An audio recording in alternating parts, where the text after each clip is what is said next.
to my channel DG Pathshala.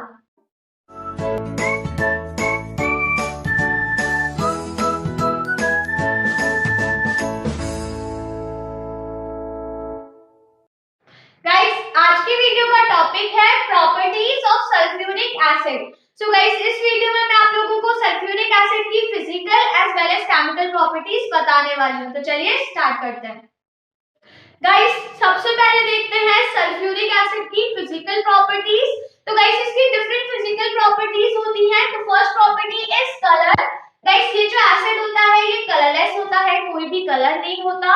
अगर odour की बात करते हैं तो ओडोरलेस होता है, मतलब कोई भी स्मेल नहीं आती इसमें से। और अगर टेस्ट की बात करते हैं तो स्लाइटली सार टेस्ट का होता है, क्योंकि गाइस ऑब्वियसली एसिड है और आपको पता है एसिड का जो टेस्ट होता है वो सार टेस्ट होता है, खट्टा होता है ना। फिर नेचर की बात करते हैं तो गाइस जो सल्फ्यूरिक एसिड होता है ये डेंस एसिड होता है, ऑयली होता है, साथ में हाइड्रोस्कोपिक नेचर का होता है।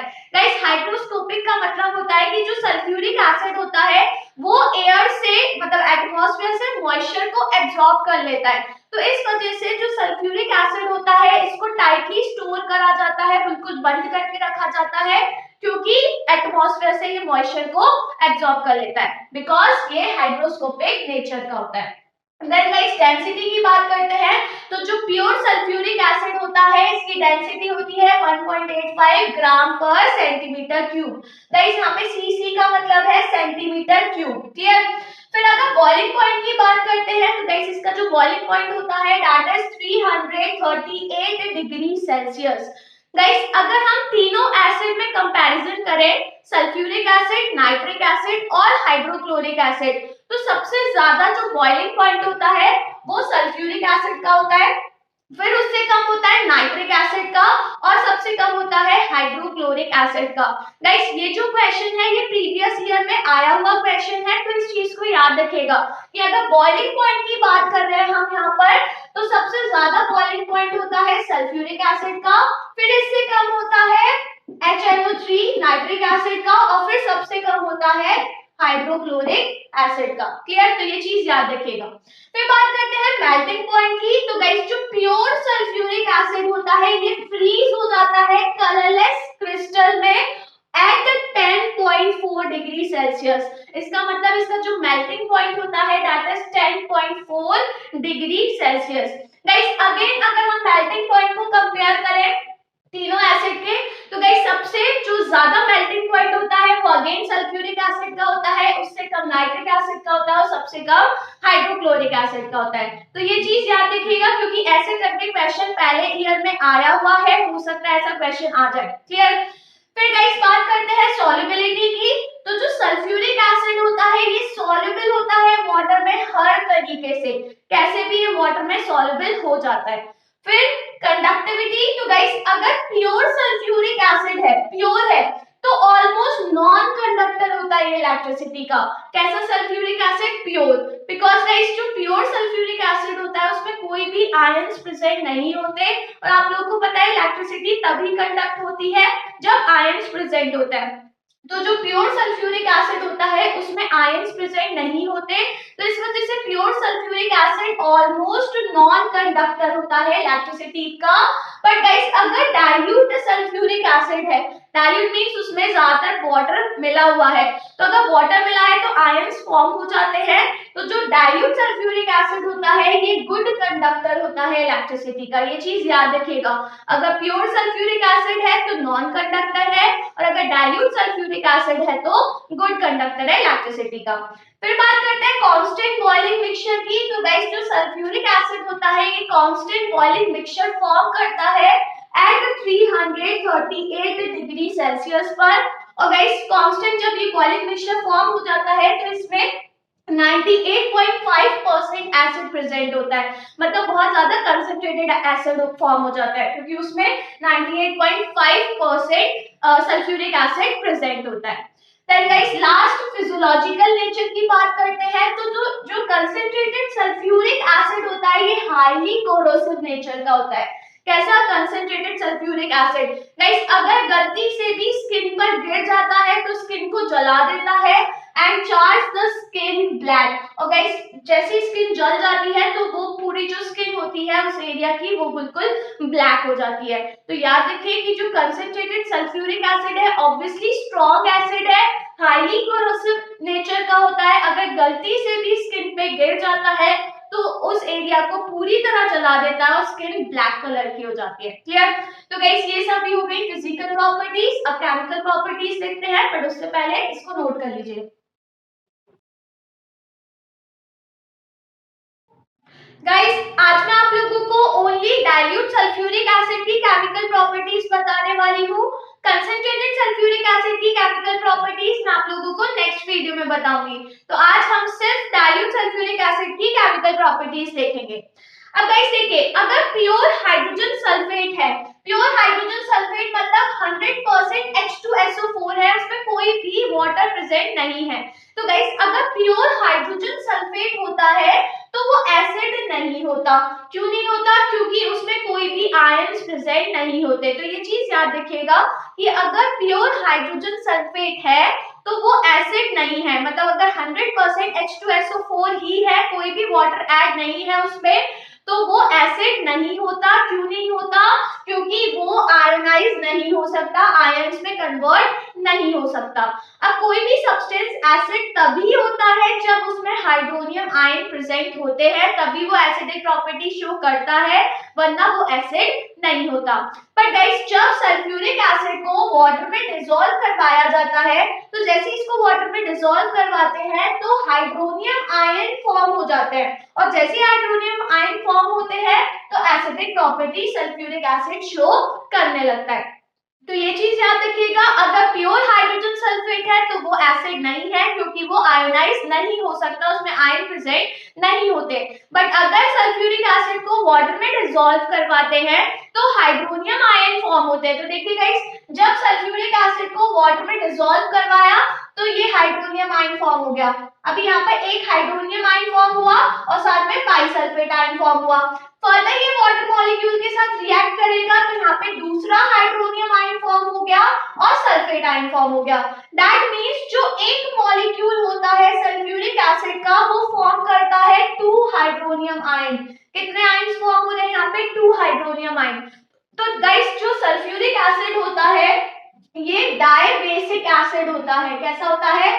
Dibasic acid. क्यों? क्योंकि एक जो मॉलिक्यूल होता है सल्फ्यूरिक एसिड का ये 2 हाइड्रोनियम आयन को फॉर्म करता है, that's why sulphuric acid dibasic acid होता है। क्लियर? अब ये हाइड्रोनियम आयन फॉर्म हो गया तो दैट मींस जो सल्फ्यूरिक एसिड है ना वो एसिडिक प्रॉपर्टी शो करेगा। अब गाइस बात आती है कि अगर हमें सल्फ्यूरिक एसिड को डाइल्यूट बनाना है तो ऑब्वियसली हमें वाटर मिलाना पड़ेगा। अब यहाँ पे क्वेश्चन आता है कि क्या हम वाटर में एसिड को ऐड करते हैं या फिर एसिड में वाटर ऐड करते हैं। अब दोनों स्टेटमेंट समझिएगा। वाटर में एसिड का मतलब हो गया कि अगर एक बीकर है और इसमें हमने वाटर ले लिया तो इसमें हम एसिड ऐड करेंगे H2SO4, या फिर हमने H2SO4 एसिड ले लिया तो इसमें हम वाटर ऐड करेंगे। तो दोनों में से कौन सा सही होता है? तो गाइस हमेशा याद रखिएगा, हमेशा वाटर में एसिड ऐड किया जाता है, कभी भी एसिड में वाटर ऐड नहीं किया जाता। क्यों? क्योंकि गाइस अगर एसिड लेते हैं और एसिड में वाटर ऐड करते हैं तो बहुत ज्यादा हीट इवॉल्व होती है, और हीट इवॉल्व जब बहुत ज्यादा अमाउंट में होती है तो हो सकता है कि जो एसिड है वो स्प्लैश अप होकर हमारे स्किन के ऊपर गिर जाए। तो दैट्स व्हाई कभी भी एसिड में वाटर ऐड नहीं करते हैं। हमेशा अगर एसिड को डाइल्यूट बनाना होता है तो वाटर में एसिड ऐड किया जाता है, वो भी कैसे? Drop by drop. ऐसा नहीं होता एक साथ पोर कर दिया, ऐसा नहीं करते, ड्रॉप बाय ड्रॉप वाटर में एसिड को ऐड करवाया जाता है। क्लियर? तो ये चीज याद रखिएगा क्योंकि यहाँ पे ये क्वेश्चन जो होता है वो रीजनिंग में पूछ लिया जाता है। क्लियर? अब गाइस बात आती है कि जो डाइल्यूट सल्फ्यूरिक एसिड है इसकी पहले एसिडिक प्रॉपर्टी देखेंगे, क्योंकि सभी एसिडिक प्रॉपर्टी होंगी इसकी, क्योंकि dilute sulphuric acid obviously acid है, वाटर प्रेजेंट है, हाइड्रोनियम आयन फॉर्म होगा तो एसिडिक प्रॉपर्टी ये शो करेगा। तो गाइस देखिए, सबसे पहले है एक्टिव मेटल्स के साथ, कि जब सल्फ्यूरिक एसिड की रिएक्शन एक्टिव मेटल के साथ करवाते हैं। गाइस यहाँ पे ये जो मेटल्स होते हैं ये कौन से मेटल्स के साथ करवाते हैं? जो मेटल्स रिएक्टिविटी सीरीज में हाइड्रोजन के अबव आते हैं, याद रखिएगा इस चीज को, वही मेटल सल्फ्यूरिक एसिड के साथ रिएक्ट करते हैं जो रिएक्टिविटी सीरीज में हाइड्रोजन के ऊपर आते हैं। जो हाइड्रोजन के नीचे आते हैं वो मेटल्स रिएक्ट नहीं करते, जैसे कॉपर हो गया, सिल्वर हो गया, गोल्ड हो गया, प्लैटिनम हो गया, क्योंकि ये मेटल लेस रिएक्टिव होते हैं, तो ये सल्फ्यूरिक एसिड में से हाइड्रोजन को डिस्प्लेस नहीं कर पाते। दैट्स व्हाई जो हाइड्रोजन के नीचे मेटल्स आते हैं वो रिएक्ट नहीं करते, बल्कि वो मेटल्स जो हाइड्रोजन के ऊपर आते हैं रिएक्टिविटी सीरीज में वही सल्फ्यूरिक एसिड के साथ रिएक्ट करते हैं। ठीक है, तो गाइस देखिए पहले मैग्नीशियम ले लिया है, जिंक एंड आयरन, ये तीन मेटल ले लिया मैंने। इनकी रिएक्शन हम करवा रहे हैं डाइल्यूट सल्फ्यूरिक एसिड के साथ, क्योंकि यहाँ पे जितनी भी रिएक्शन है सब में डाइल्यूट सल्फ्यूरिक एसिड ही लिया है। क्लियर? तो गाइस यहाँ पे फॉर्म हो रहा है मैग्नीशियम है तो मैग्नीशियम सल्फेट फॉर्म हो रहा है, जिंक सल्फेट और आयरन सल्फेट। गाइस यहाँ पे कौन सी रिएक्शन हो रही है? डिस्प्लेसमेंट रिएक्शन हो रही है और साथ में हाइड्रोजन गैस लिबरेट हो रही है। ठीक है, ये चीज याद रखिएगा क्योंकि डायरेक्ट क्वेश्चन भी आ जाता है कि जब एक्टिव मेटल्स रिएक्ट करते हैं डाइल्यूट सल्फ्यूरिक एसिड के साथ तो कौन सी गैस इवॉल्व होती है, तो कौन सी गैस लिबरेट हो रही है यहाँ पर? Hydrogen gas. क्लियर? और वही मेटल रिएक्ट करते हैं जो रिएक्टिविटी सीरीज में हाइड्रोजन के ऊपर की साइड आते हैं। तो रिएक्टिविटी सीरीज अगर आप लोगों को याद नहीं है तो उसको याद कर लीजिएगा। गाइस अब नेक्स्ट आते हैं बेसिस और एल्किलाई के साथ। गाइस जो मेटल्स के ऑक्साइड और जो हाइड्रोक्साइड होते हैं वो एसिड के साथ रिएक्ट करते हैं और यहाँ पे सॉल्ट एंड वाटर फॉर्म होता है। दैट मींस गाइस ये जो रिएक्शन है ये कौन सी हो गई? Neutralisation reaction. न्यूट्रलाइजेशन रिएक्शन क्यों? क्योंकि बेसिस रिएक्ट कर रहे हैं एसिड के साथ तो हमेशा सॉल्ट एंड वाटर फॉर्म होता है, तो इस रिएक्शन को ऑब्वियसली न्यूट्रलाइजेशन रिएक्शन कहा जाता है। तो गाइस यहाँ पे मैंने ले लिया है copper oxide, then sodium hydroxide, again sodium hydroxide and iron oxide. Guys इन सब की रिएक्शन मैंने करवा रही हूँ यहाँ पे ऑब्वियसली डाइल्यूट सल्फ्यूरिक एसिड के साथ। तो यहाँ पे सॉल्ट एंड वाटर का फॉर्मेशन होगा।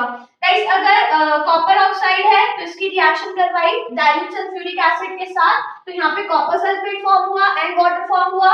इस केस में सोडियम बाइसल्फेट फॉर्म हो रहा है और गाइस जो थर्ड वाली रिएक्शन है इसमें सोडियम सल्फेट फॉर्म हो रहा है। अब आप सोचेंगे कि यहाँ पे भी हम सोडियम हाइड्रोक्साइड ले रहे हैं, यहाँ पे भी सोडियम हाइड्रोक्साइड ले रहे हैं, बट इधर सोडियम बाइसल्फेट फॉर्म हो रहा है और यहाँ पे सोडियम सल्फेट फॉर्म हो रहा है। तो ऐसा क्यों हो रहा है? क्योंकि गाइस यहाँ पे टेम्परेचर का फर्क है। जो सेकंड वाली रिएक्शन हो रही है ये रिएक्शन हो रही है बिलो 200 डिग्री सेल्सियस पे, मतलब जब टेम्परेचर लो रखते हैं तब सोडियम बाइसल्फेट फॉर्म होता है और जब टेम्परेचर हाई रखते हैं अबाउट अबव 200 डिग्री सेल्सियस तब जाके सोडियम सल्फेट फॉर्म होता है और वाटर का फॉर्मेशन हो रहा है। देन गाइस अगर आयरन ऑक्साइड ले रहे हैं और अगेन डाइल्यूट सल्फ्यूरिक एसिड के साथ रिएक्शन करवा रहे हैं तो आयरन सल्फेट फॉर्म हो रहा है एंड वाटर का फॉर्मेशन हो रहा है। गाइस सभी रिएक्शन को हमेशा बैलेंस करके लिखिएगा, तो रिएक्शन को बैलेंस कर देते हैं। आई थिंक फर्स्ट वाली, सेकेंड वाली एंड थर्ड वाली, इसमें ये सारी रिएक्शन ऑलरेडी बैलेंस है। इसको चेक कर लेते हैं। Oxygen guys first reaction balance है, second reaction I think balance है ऑलरेडी, थर्ड रिएक्शन नहीं है बैलेंस, यहाँ पे 2 आ जाएगा, हाइड्रोजन 4 यहाँ पर 2 आ जाएगा। थर्ड रिएक्शन भी बैलेंस हो गई, फोर्थ रिएक्शन को और बैलेंस कर देते हैं। Guys I think fourth reaction already balance है ना। तो गाइस ये सभी रिएक्शन बैलेंस करके ही लिखिएगा। जब भी रिएक्शन आती है तो क्वेश्चन हमेशा आता है राइट अ बैलेंस्ड इक्वेशन, तो बैलेंस करके ही इक्वेशन लिखिएगा। क्लियर? अच्छा गाइस यहाँ पे एक और क्वेश्चन पूछा जाता है। गाइस देखिए यहाँ पर कॉपर ऑक्साइड है, ये जो कॉपर ऑक्साइड होता है ये कैसे कलर का होता है? ये होता है ब्लैक कलर का। ठीक है, अब जब ये डाइल्यूट सल्फ्यूरिक एसिड के साथ रिएक्ट करा तो यहाँ पे कॉपर सल्फेट फॉर्म हो रहा है। गाइस जो कॉपर सल्फेट होता है ये ब्लूइश कलर का सॉल्यूशन होता है। तो यहाँ पे डायरेक्ट क्वेश्चन आ जाता है कि एक आपको मेटालिक ऑक्साइड बताना है जब ये डाइल्यूट सल्फ्यूरिक एसिड के साथ रिएक्ट करता है तो कलर सॉल्यूशन फॉर्म हो जाता है। या फिर ऐसे क्वेश्चन आ सकता है कि एक ब्लैक कलर का आपको मेटेलिक ऑक्साइड बताना है जो डाइल्यूट सल्फ्यूरिक एसिड के साथ जब रिएक्ट करता है तो कलर्ड सॉल्यूशन फॉर्म हो जाता है। तो गाइस वो मेटेलिक ऑक्साइड कौन सा हो जाएगा? कॉपर ऑक्साइड, ठीक है, क्योंकि ये कैसे कलर का होता है? ब्लैक कलर का। और जब ये रिएक्ट करा डाइल्यूट सल्फ्यूरिक एसिड के साथ तो कलर्ड सॉल्यूशन फॉर्म हो गया, क्योंकि कॉपर सल्फेट कैसा होता है? ब्लूइश कलर का। तो इस टाइप के डायरेक्ट क्वेश्चन भी आ सकते हैं, लॉजिकल क्वेश्चन आते हैं गाइस। तो ये चीजें आप लोगों को याद रखनी है, क्योंकि ये छोटी छोटी चीजों पर ही लॉजिकल क्वेश्चंस बनते हैं। क्लियर? तो गाइस ये तो हो गई अभी दो प्रॉपर्टीज, बाकी की भी देखते हैं, बट उससे पहले इसको नोट कर लीजिए।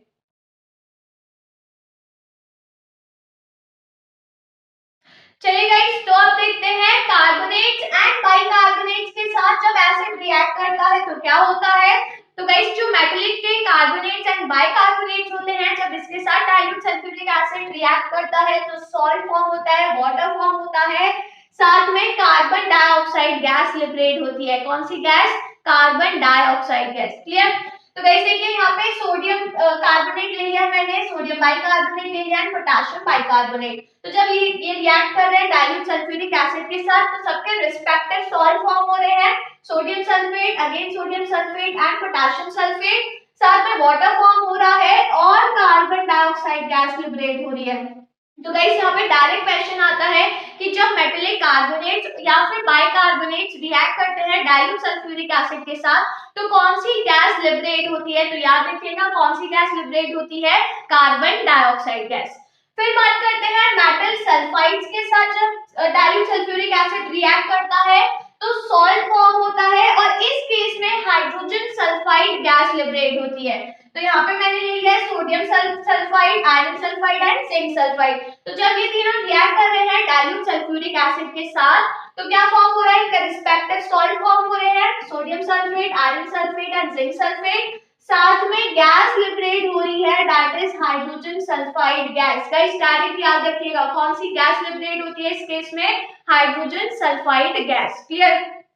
अब बात करते हैं मेटल के सल्फाइड या फिर बाइसल्फाइड के साथ जब डाइल्यूट सल्फ्यूरिक एसिड रिएक्ट करता है तो सॉल्ट फॉर्म होता है, वाटर फॉर्म होता है और साथ में यहाँ पे जो गैस लिबरेट होती है that is sulphur dioxide gas. तो यहाँ पे सोडियम सल्फाइड ले लिया है मैंने और सोडियम बाइसल्फाइड ले लिया है। तो जब ये रिएक्ट कर रहा है सल्फ्यूरिक एसिड के साथ तो यहाँ पे सॉल्ट फॉर्म हो रहा है, sodium sulphate and again sodium sulphate, साथ में वाटर फॉर्म हो रहा है और इस केस में जो गैस लिबरेट हो रही है that is sulphur dioxide gas. तो गाइस यहाँ पे डायरेक्ट गैस पे क्वेश्चन आता है कि कौन सी गैस लिबरेट होती है। तो याद रखिए जब एक्टिव मेटल्स रिएक्ट करते हैं डाइल्यूट सल्फ्यूरिक एसिड के साथ तो हाइड्रोजन गैस लिबरेट हो रही थी, जब कार्बोनेट्स और बाइकार्बोनेट्स रिएक्ट करते हैं तो कार्बन डाइऑक्साइड गैस लिबरेट होती है, जब मेटल सल्फाइड रिएक्ट करते हैं तब हाइड्रोजन सल्फाइड गैस लिबरेट होती है और जब मेटल के सल्फाइड्स या बाइसल्फाइड्स रिएक्ट करते हैं उस टाइम पे सल्फर डाइऑक्साइड गैस लिबरेट होती है। गाइस ये जो सल्फर डाइऑक्साइड गैस होती है ये पॉइजनस गैस होती है, एयर पॉल्यूशन कॉज करती है। तो ये भी चीज याद रखिएगा क्योंकि यहाँ पे ऐसे भी क्वेश्चन पूछ लिया जाता है कि जो सल्फर डाइऑक्साइड गैस है ये कैसी गैस होती है? पॉइजनस गैस होती है, एनवायरनमेंट में पॉल्यूशन कॉज करती है, साथ में ह्यूमंस पर इसका हार्मफुल इफेक्ट भी होता है। क्लियर? तो गाइस रिएक्शन याद रखिएगा, जब भी रिएक्शन लिखेंगे बैलेंस करके लिखेगा और इस पे डायरेक्ट जो क्वेश्चन बनते हैं तो कौन सी गैस लिबरेट हो रही है वो चीज याद रखिएगा। क्लियर? तो गाइस इसको नोट कर लीजिए।